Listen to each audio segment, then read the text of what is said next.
casi no hay ruido. En el corazón puede haber taquicardia, igual que en la bronquitis crónica, en particular con exacerbaciones o hipoxemia, ¿no? La hipertensión pulmonar es la consecuencia frecuente de la obliteración vascular pulmonar y la hipoxemia concomitante.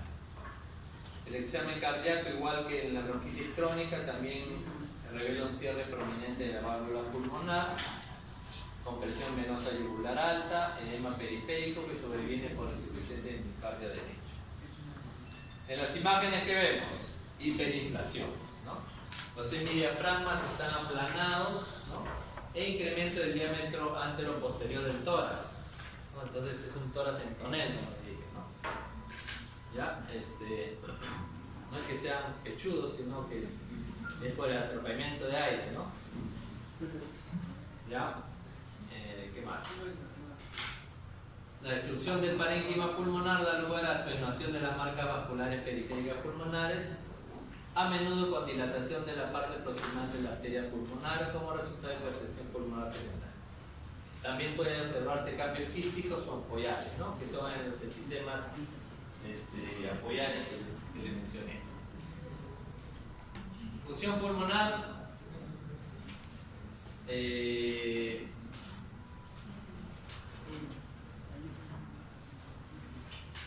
También el PB1, ¿no? El FBC y la relación también están reducidos, al igual que en la bronquitis crónica, igual que el asma también, ¿no? La curva del flujo-volumen también muestra considerable limitación de flujo.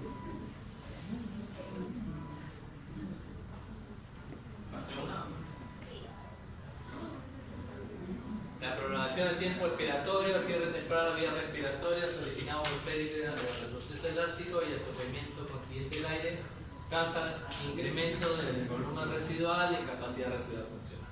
O sea, eso te indica que hay atrapamiento de aire en el pulmón. ¿Recuerdan que el volumen residual era el aire que no podíamos botar? En estos pacientes aumenta eso, ¿no? Porque hay mayor cantidad de aire que tú no puedes botar y que queda atrapado en nuestro pulmón, ¿no? La capacidad pulmonar total está aumentada por lo que aumenta los otros dos, ¿no? Porque era la suma de todo, ¿no? Si aumenta una de las partes, tiene que aumentar el todo, ¿no? ¿Ya?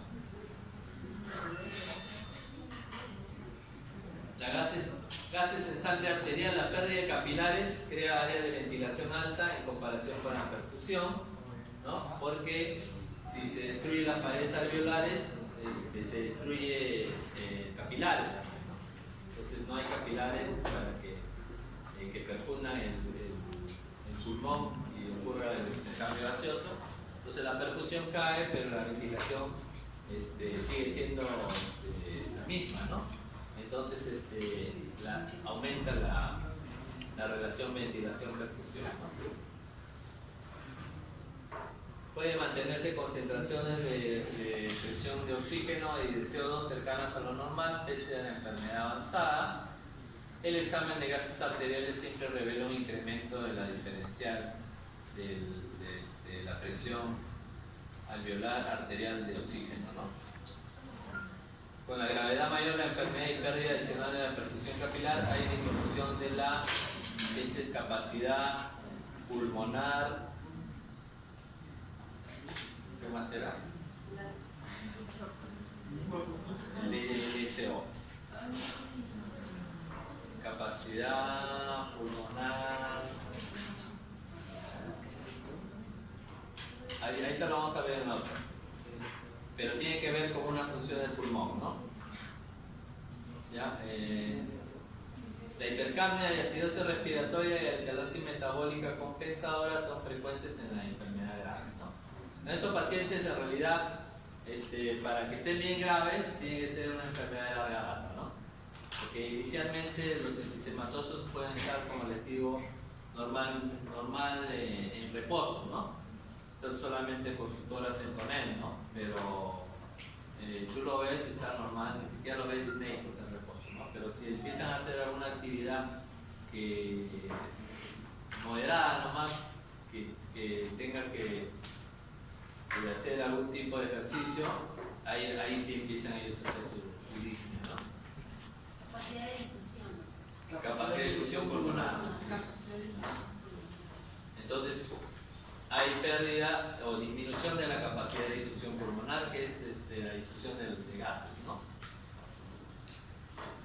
Policitemia también puede haber, al igual que en la bronquitis crónica. La hipoxemia crónica a menudo se relaciona con un hematocrito alto, igual que en la bronquitis crónica. Y este es el resumen de las dos, ¿no? Y las diferencias también, ¿no? Sí. Por ejemplo, la bronquitis crónica es más frecuente entre los 40 y 45 años y el enfisema entre los 50 y 75, ¿no? O sea, el enfisema más es de más edad, ¿no? La disnea en la bronquitis es ligera y tardía, ¿no? O sea, estos pacientes tienen que tener mucho tiempo de bronquitis para que tengan una disnea. En cambio, el enfisema es intensa y temprana, ¿no? Tos. La tos en la bronquitis es temprana con expectoración abundante, en el enfisema es tardía y con expectoración escasa o casi nula. Infecciones son frecuentes en la bronquitis crónica por el moco que les dije y el enfisema son esporádicas. Insuficiencia respiratoria repetida en la bronquitis crónica cada vez que tienen sus ciclos de bronquitis crónica, y en el enfisema se da en las fases terminales del enfisema. Cor pulmonar o corazón-pulmón frecuente en la bronquitis, infrecuente en el enfisema, y si es que se da es en estadios terminales. Resistencia a la vía respiratoria mayor en la bronquitis crónica, en el enfisema normal o un poco mayor, ¿no? Retracción elástica normal en la bronquitis crónica, en el enfisema no hay o es muy baja la retracción elástica por destrucción de las paredes, ¿no? Radiografía de tórax, vasos destacados y corazón grande en la bronquitis crónica e hiperinsuflación y corazón pequeño en el enfisema. Aspecto de un paciente con bronquitis crónica congestivo azulado, dice, ¿no? Por la hipoxemia. Y en el enfisema soplador rosado. Profesor, ¿y por qué el corazón grande en la bronquitis? ¿Cuál? ¿Por qué el corazón grande en la bronquitis? No, no dice. Dice radiografía de tórax. Vasos destacados y Ah, corazón ya. grande. Porque es más frecuente el cor pulmonar. ¿Sabes qué es el cor pulmonar? No. Corazón pulmón. Normalmente buena pregunta. Normalmente hay una circulación sistémica y pulmonar, ¿no? Hablamos de la pulmonar. Por la arteria pulmonar va la sangre venosa al pulmón para ser oxigenada, ¿verdad? Y regresa por la vena pulmonar, ¿no? Cuando llega la sangre venosa al pulmón, se va distribuyendo en lo que se llaman los capilares, como vimos en la imagen, ¿no? Y los capilares que están pegados a las paredes alveolares son las que van a hacer el intercambio gaseoso, ¿no? Pero ¿qué pasa si esas paredes se destruyen, ¿no? Se destruyen y el flujo que ya va a llegar a ese punto ya no llega, ¿no? O llega con mucha dificultad. Entonces empieza a haber en la circulación pulmonar un estancamiento de sangre y por lo tanto aumenta la presión de la circulación pulmonar, ¿no? Eso le llamamos hipertensión pulmonar. Y la hipertensión pulmonar a la larga nos puede llegar a un cor pulmonar, que es el famoso corazón-pulmón, que le llaman, ¿no? Como que el pulmón y el corazón tengan una presión que puede incluso superar la presión que hay en la circulación sistémica, ¿no? Y eso se ve también, ¿sabes dónde también se ve en el cor pulmonar? En la fibrosis pulmonar, que vamos a tocar a continuación. En la fibrosis pulmonar, falta todavía. En la fibrosis pulmonar, los tabiques no se destruyen, pero se llenan de colágeno. Y ese colágeno poco a poco va tapando los capilares, ¿no? Entonces la sangre que llega va a hacer mayor presión en unos vasos sanguíneos más pequeños, ¿no? Y eso va a aumentar la presión. Entonces la presión de la sangre en el pulmón se llama hipertensión pulmonar, ¿no?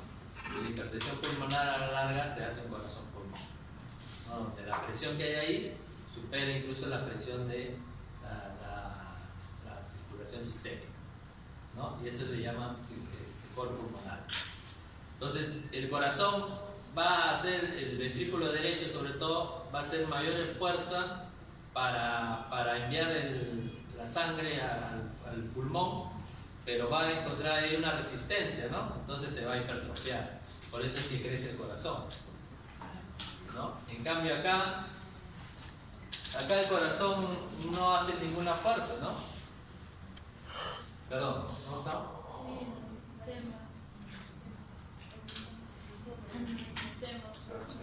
Acá el corazón pequeño, ¿no? Ya, es por acá no hace ninguno porque no hay ese cor pulmonales, ¿no? No hay cor pulmonales, en cambio en bronquitis crónica sí hay, ¿no? Es por eso que al hacer que llegue mayor esfuerzo por llegar sangre al pulmón, ya va a crecer, por eso hay un corazón grande, ¿no? La que sigue. Ahora vamos a hablar de fibrosis pulmonar, ¿ya? Rápidamente. La fibrosis pulmonar, como les dije, es un término muy amplio, hay un montón de entidades que entran dentro de la fibrosis pulmonar, ¿no? En realidad, la fibrosis pulmonar es un evento ya tardío, ¿no? Es un evento ya, digamos, terminal, ¿no? Terminal, ¿no? Incluso el tratamiento es con trasplante de pulmón. Pero hay muchas entidades que te dan fibrosis pulmonar, ¿no? Sin embargo, hay una que es de causa desconocida, no se sabe por qué el paciente de pronto estaba bien y poco a poco empieza a hacer fibrosis pulmonar, ¿no? A eso le llamamos fibrosis pulmonar idiopática, ¿ya?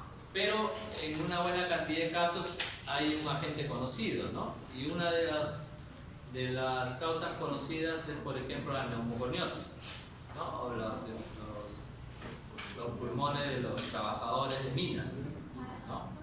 Ellos hacen fibrosis pulmonar porque están continuamente inhalando algún tipo de mineral, ¿no?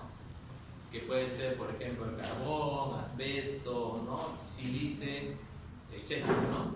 Cada uno tiene un nombre, por ejemplo, el carbón es antracosis, berilio, beriliosis, ¿no? Asbesto, asbestosis, sílice, silicosis, ¿no? Y esos materiales, cuando llegan al pulmón, van a activar por una serie de eventos celulares, van a activar a los fibroblastos que están en el tejido conjuntivo de las paredes alveolares y van a empezar a formar colágeno, ¿no? Y el colágeno al final es el que va a fibrosar el pulmón, la pared pulmonar. Entonces te ensancha ese de la membrana alveolo-capilar que hablamos, ¿no? Te ensancha el intersticio, ¿no? Y te hace mucho más difícil el intercambio gaseoso, ¿no? Porque mientras más grande sea un espacio para ser difundido, va a ser más difícil, ¿no? Si es más delgadito es más fácil que el oxígeno difunda, ¿no? Entonces, esa es digamos, la característica común de todas estas entidades que se llaman fibrosis o que llegan hacia una fibrosis pulmonar, ¿no? La que no tiene etiología conocida o no se sabe por qué ha pasado se llama idiopática, fibrosis pulmonar idiopática, otro le llaman criptogénica, ¿no? El cripto que viene envuelto, ¿no? Oscuro, desconocido, ¿no? ¿Ya? Entonces esa es la fibrosis pulmonar.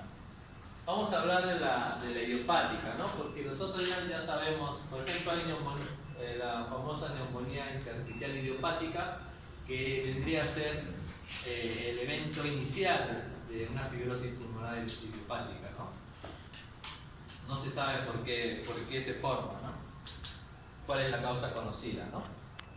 Las que son con causas conocidas tenemos vasculopatía de colágeno, por ejemplo, enfermedades del tejido conectivo como la esclerodermia, por ejemplo, ¿no?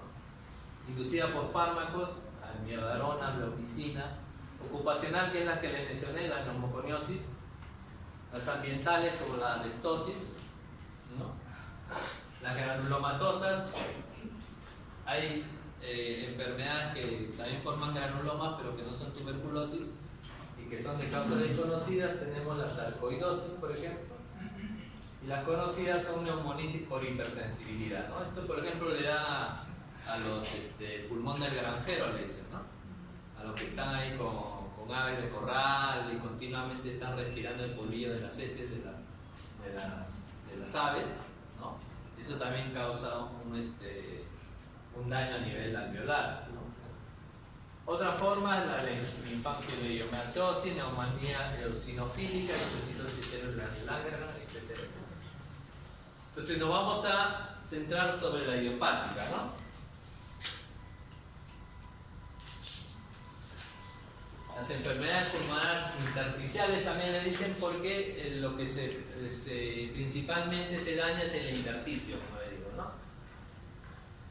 Pero no solamente se restringen ahí, sino también pueden hacer inflamación del epitelio y la mucosa de la vía respiratoria de construcción. La fibrosis se observa en todo el parénquima con efectos globales sobre la estructura y la función de los pulmones. Presentación clínica. Lo que ocasiona es un defecto restrictivo, ¿no? Como dije, hay dos tipos en el pulmón de defectos. Uno es obstructivo, que es el que hemos tocado, y ahora estamos atorando lo restrictivo, ¿no? ¿Ya? Hay ventilación alterada, incremento del trabajo de la respiración. También hay lesión vascular destructiva y obliterante, que puede alterar gravemente la perfusión pulmonar y la hematosis. Entonces, en este caso, el aire entra muy bien a los pulmones. Bueno, entre comillas, muy bien, ¿no? No hay una obstrucción evidente, pero a la hora que llega el aire, el oxígeno a los alvéolos, va a encontrar esa barrera mucho más engrosada y por lo tanto va a ser mucho más difícil el intercambio gaseoso, ¿no? Inicio insidioso de disnea progresiva, tos seca y persistente. Con el tiempo suele observarse cianosis digital, ¿no? Y dedos en palillo de tambor. ¿Se han visto los dedos en palillo de tambor? Sí. ¿No? Sí, o sea, la parte más distal es un poquito más ensanchada, ¿no? Como los palillos de tambor. ¿Se han visto los palillos? Son delgaditos y terminan con una zona un poquito más ensanchada. Así parecido, ¿no? Y uñas en vidrio de reloj también le dicen. Así, medias como reloj.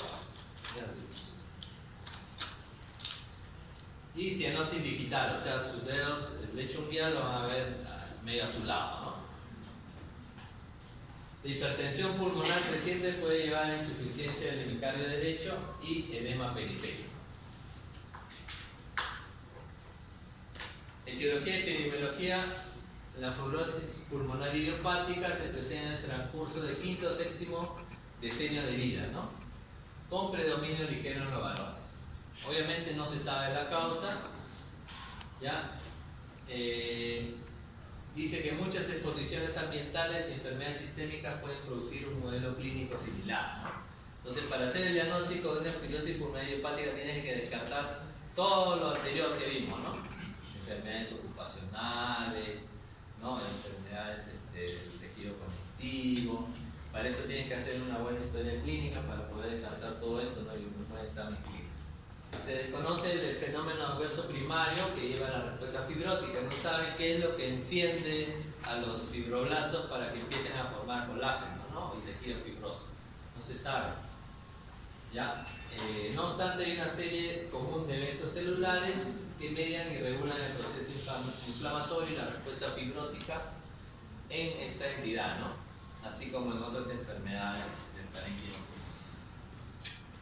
Y ahí están los eventos celulares. Inicialmente hay una lesión tisular, ¿no? Cuando no se sabe, ¿no? La etiología es desconocida, qué es lo que enciende o ocasiona esta lesión tisular, ¿no?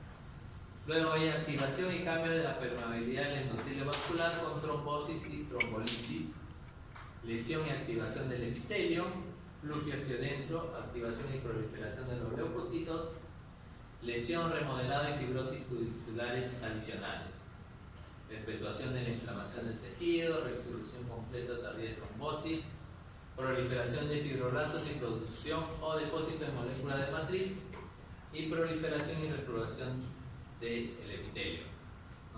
Todos son los eventos celulares en la fibrosis pulmonar. Y acá hay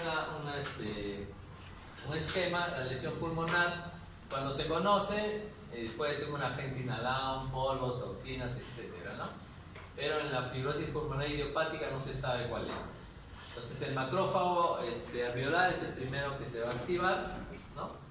Mediante su citokina va a reclutar neutrófilos, ¿no? Va a formar antioxidantes y proteasas, y también va a estimular a los fibroblastos mediante citocinas fibrógenas y quimiotácticas, ¿no? El fibroblasto, ¿dónde se va a encontrar? En el intersticio, ¿no? Donde está el tejido conjuntivo. ¿Ya? Los oxidantes y proteasas, tanto de macrófago como de los neutrófilos reclutados, lesionan los neumocitos de tipo 1, ¿no? Que son los que tapizaban el alveolo, ¿no? Pero cuando estos se mueren, los neumocitos tipo 2 entran a tallar, se hipertrofian e hiperplasian, ¿no? Y estos también tienen citocinas fibrógenas y quimiotácticas que también van a activar el fibroblasto, y al final el fibroblasto es el que va a empezar a formar el colágeno, ¿no? y la fibra de la matriz del tejido conjuntivo, que es lo que al final hace la fibrosis del pulmón, ¿no? Entonces la pared alveolar, que normalmente es delgadita, con las membranas basales, el intersticio, los capilares, ¿no? Se engrosa tremendamente, ¿no? Por el depósito de colágeno. Y eso hace más difícil el intercambio gaseoso. Signos y síntomas: tos, ¿no? El primer síntoma es la tos, hay deformación bronquiolar, que acompaña al daño fibrótico de las unidades respiratorias terminales. ¿Ya? La tos es una tos crónica. Si bien las células epiteliales pueden quedar lesionadas, no se observa hipersecreción de moco ni una tos productiva. Es una tos seca, ¿no? No es tos productiva como la bronquitis crónica. Disnea y taquipnea. Entonces la fibrosis y una reducción de los efectos normales del surfactante también, dicen, por la fibrosis, requiere mayor presión de distensión para la inspiración, ¿no? Con eso se explica la disnea y la taquipnea, ¿no? El lecho capilar disminuido, el engrosamiento de la membrana capilar contribuyen a la limitación de la difusión y al aumento de la hipoxia con el ejercicio, ¿no? Crepitación inspiratoria. Entonces, en estos pacientes hay una crepitación inspiratoria que es fina y difusa, ¿no? Y refleja la abertura sucesiva en el momento de la inspiración de las unidades respiratorias que están colapsadas debido a la fibrosis y pérdida de surfactante normal. Dedos en palillo de tambor, en manos y en pies también, es frecuente. Se desconoce la causa, ¿no? Se dice que es por una hipoxemia crónica, algunos dicen esto. Examen del corazón, al igual que con la hipoxemia por otras causas, hay una evidencia de hipertensión pulmonar y ruido del cierre de la válvula pulmonar prominente, ¿no? Esto casi lo hemos visto en todas las entidades que hemos hablado. Los estudios de imágenes, los datos radiográficos característicos son volúmenes pulmonares pequeños, porque el pulmón pierde la elasticidad normal debido al incremento de la fibrosis en las paredes pulmonares, con densidades aumentadas más prominentes en la periferia de los pulmones. La fibrosis que rodea los espacios aéreos pequeños expandidos se observa con imágenes en panal de abeja, ¿no? Es muy característico en la radiografía de todas de estos pacientes. Prueba de función pulmonar. La fibrosis pulmonar típicamente produce un modelo ventilatorio restrictivo, ya con reducciones de la capacidad pulmonar total, ¿no? El volumen expiratorio forzado del primer segundo y la capacidad vital. ¿Y esto qué es?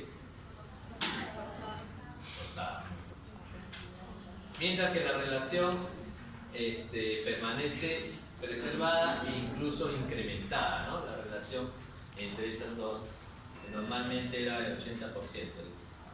Acá está o bien preservada o bien incrementada, ¿no? Ahí están las gráficas. Los gases de sangre arterial, ¿cómo se comportan? Es frecuente la hipoxemia, ¿no? Por obvias razones, ¿no? Se produce por un espacio muerto fisiológico aumentado y ventilación por minuto relativamente fija. Esto conduce a un aumento de área con desproporción de la relación ventilación-perfusión, tanto alto como bajo. El deterioro de la difusión empeora con la gravedad de la fibrosis. Mientras más fibrosis, la hematosis disminuye, ¿no? Este contribuye de manera frecuente e importante a la desaturación inducida por el ejercicio, pero causa menos hipoxia en reposo, a menudo, salvo en presencia de una enfermedad ya muy grave o terminal, ¿no?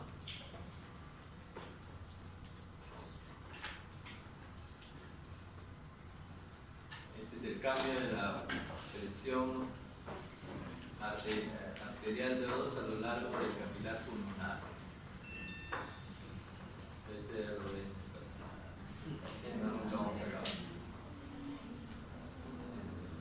¿Cuánto vamos? ¿Cuántas? 6.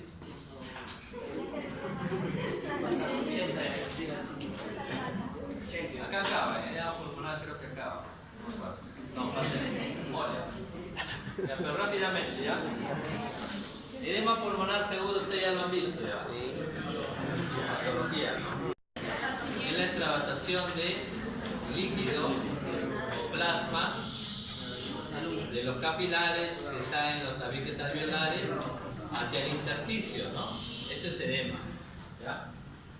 Edema en general es la extravasación del líquido del intravascular, a la parte extravascular, ¿no? Que casi siempre es el tejido que está alrededor de los vasos, que es un tejido conjuntivo, ¿no? ¿Ya? Entonces, ¿a dónde iría? Inicialmente va al intersticio de las paredes alveolares, ¿no? Pero si aumenta esa presión de ese líquido, puede incluso ir a los alvéolos y llenar los alvéolos de líquido, ¿ya? O sea, puede pasar la membrana alveolo-capilar, el líquido, ¿ya? A eso le llamamos edema pulmonar, ¿ya? Más que una enfermedad por sí misma, es una consecuencia del edema pulmonar, ¿no? Sí, y todas estas causas que ven acá pueden ocasionar un edema pulmonar. Tenemos cuando la presión transmural capilar pulmonar está aumentada, ¿no? ¿En qué caso vemos? Incremento de la presión de la aurícula izquierda, hipertensión venosa pulmonar, volumen sanguíneo capilar aumentado, disminución de la presión intersticial, incremento de la presión coronaria del plasma. ¿Todo esto qué va a hacer? Que la presión que hay de la sangre en los capilares pulmonares aumente, ¿no? Y si aumenta esa presión, el líquido tiende a salirse del vaso, ¿no? Incremento de la permeabilidad del endotelio capilar. De repente no hay mucha presión en los vasos, pero los capilares son más permeables, ¿no? ¿Y en qué casos puede haber permeabilidad de los capilares? En infecciones, ¿no? O toxinas circulantes, neumonías, coagulación intravascular exterminada, traumatismos, edema pulmonar por altitud elevada, después de derivación cardiopulmonar. Entonces, los capilares que mantienen la sangre dentro se vuelven más permeables, entonces el agua o el plasma puede salir con más facilidad. ¿Y cuándo más? Cuando la permeabilidad del epitelio alveolar aumenta. O sea, acá ya no estamos hablando del endotelio ni del capilar, ¿no? Ni de la presión del capilar, sino la permeabilidad del alveolo, por toxinas inhaladas, aspiración de contenido gástrico, ahogamiento o semi-ahogamiento, disminución surfactante, etc. Y cualquiera, creo que hay otro grupo. Ahí está. Cuando hay eliminación linfática reducida, normalmente, los linfáticos, ¿cuál es su función, no? De los linfáticos. ¿Cuál es su función? Exacto, pero residuos, bueno, también dentro de los residuos está el líquido, ¿no? El líquido, normalmente sí hay líquido en nuestro tejido conjuntivo, en nuestro intersticio de nuestros órganos, ¿no? pero el encargado de que ese líquido se mantenga en algo constante, no aumente, que son los linfáticos. Entonces los linfáticos agarran el líquido que hay en exceso y lo van retirando, ¿no? Y lo llevan a los ganglios, después va de los conductos torácicos y drenan en las venas cavas, ¿no? ¿Ya? Pero ¿qué pasa si esos linfáticos no cumplen esa función? El líquido en el tejido va aumentando y pueden salirse al espacio alveolar, ¿no? Y ahí producen edema pulmonar. ¿En qué caso? Resección pulmonar, diseminación linfática de carcinoma, trasplante pulmonar, etc. Y por mecanismos dudosos, que no se sabe por qué, edema pulmonar neurogénico, sobredosis de narcóticos, transfusiones múltiples. ¿Ya? Entonces, en todos esos casos puede haber un edema pulmonar. Como les dije, es más que una enfermedad, una consecuencia de muchas otras enfermedades, ¿no? Fisiopatología. Todos los vasos sanguíneos muestran escape, o sea, quiere decir que todos los vasos sanguíneos de nuestro cuerpo puede salir agua. Todos. No hay ninguno que sea impermeable 100%. ¿Ya? La cantidad de líquido que cruza el endotelio capilar pulmonar la determina el área de superficie del lecho capilar, la permeabilidad de pared del vaso y la presión neta que impulsa a través de esa pared, que es la presión transmural o impulsora. Según eso, hay la ecuación de Starling. ¿Han escuchado esta ecuación? Sí. ¿No? Entonces, acá dice JB es el movimiento neto de líquido hacia afuera de los pulmones, ¿no? O hacia afuera de un vaso, ¿no? Porque este no es solo para los pulmones, hacia afuera de un vaso. ¿Cómo se mide esa? Es la resta de dos Presión hidrostática, claro, ¿no? Agarran la presión hidrostática y la presión oncótica o coloidosmótica, o también llamada osmótica, ¿no? La hidrostática, ¿cuál es? La que hace el agua dentro del vaso sobre las paredes, ¿no? Es como una manguera, ¿no? Cuando tú aumentas la cantidad del chorro de agua, el agua va presionando la pared de la manguera, ¿no? En el caso de que tú la aprietes, aumenta la presión y sale con mayor presión, ¿no? Esa es la presión hidrostática del agua, ¿no? Pero hay una presión que hace lo contrario a la presión hidrostática, que es la presión oncótica, o también llamada coloidosmótica, o también llamada osmótica, que es gracias a las proteínas que hay, ¿no? Principalmente la albúmina. Entonces ella hace que el agua se mantenga dentro, jala el agua dentro del vaso. Entonces es una presión contraria a la hidrostática, ¿no? Entonces acá está restando la presión, esta es P es hidrostática y esta es, ¿cómo se llama el signo? Pi, ¿no? Es la oncótica, ¿ya? ¿Pero de dónde? El vaso. C e I, ¿qué son? C es capilar y intersticio. Entonces, acá resta la presión hidrostática que hay dentro del capilar con la presión hidrostática que hay en el intersticio, que donde normalmente también hay agua, un poquito, ¿no?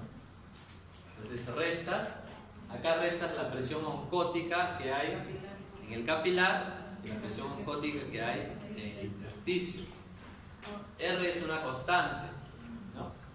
Y lo multiplicas acá por la constante. Entonces, esas dos restas te da el flujo o el movimiento neto del líquido. Si la presión hidrostática es mayor que la oncótica, obviamente se va a salir el agua, ¿no? Si son iguales, están en equilibrio, no va a haber salida de agua. Si esto es mucho menor y esto se mantiene constante, aquí sí va a haber salida de agua, ¿no? Entonces va a depender, según la ley o la ecuación de Starling, va a depender que haya un edema, si aumenta la presión hidrostática en el capilar o disminuye la presión oncótica en el capilar. Y en el intersticio debería ser lo contrario, ¿no? ¿Por qué? ¿Por qué está restando acá? ¿Por qué no lo suman si los dos son presión hidrostática? Porque uno está en el capilar y otro está en el intersticio, ¿no? y el capilar va a tratar de salir y del intersticio va a intentar entrar, entonces tienes que restarla. Y acá igual, ¿no? La del capilar agarra el agua para sí y de la intersticio también agarra el agua para sí. Entonces también tienes que restarla.